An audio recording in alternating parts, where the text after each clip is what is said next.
Conor McGregor is nearing a return to the UFC, with two of his most bitter rivals having words for him ahead of a 2023 comeback to the octagon. Two of Conor McGregor's most bitter rivals have now both hit out at him on social media ahead of his impending return to the UFC within the next few months.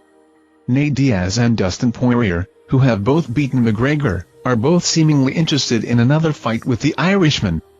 McGregor has been away from the octagon for over a year after suffering a leg break in his most recent loss to Poirier, but is now said to be fully recovered.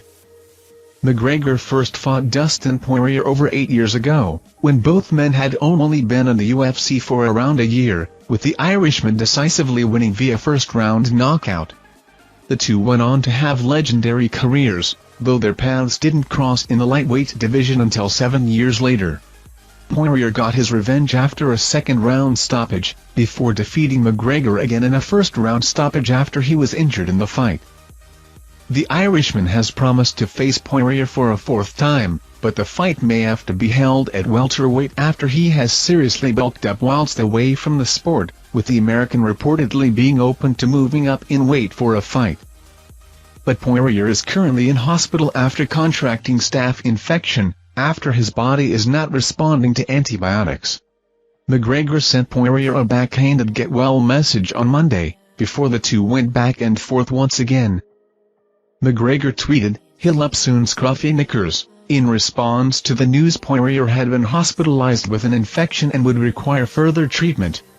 Poirier responded, writing, "You ready to get slapped around again?" McGregor had the final say, "Yeah, I'm in Amsterdam, jacked like Van Damme."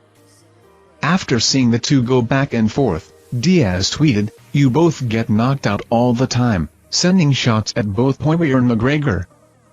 Diaz, McGregor and Poirier have all been stopped twice by TKO or KOs, with Poirier not being stopped by this way since 2016. Diaz most famously made McGregor submit in their first bout in 2016, before the Irishman got his revenge later that year with a majority decision win. McGregor has also spoken about wanting to face Diaz, but he is currently not on the UFC roster after his last fight with Tony Ferguson saw his contract with the company expire, amid talks of him interested in boxing, with Jake Paul calling him out on numerous occasions. Thank you for watching our videos. Subscribe to our channel to get notifications when we post newest videos. Thank you and goodbye.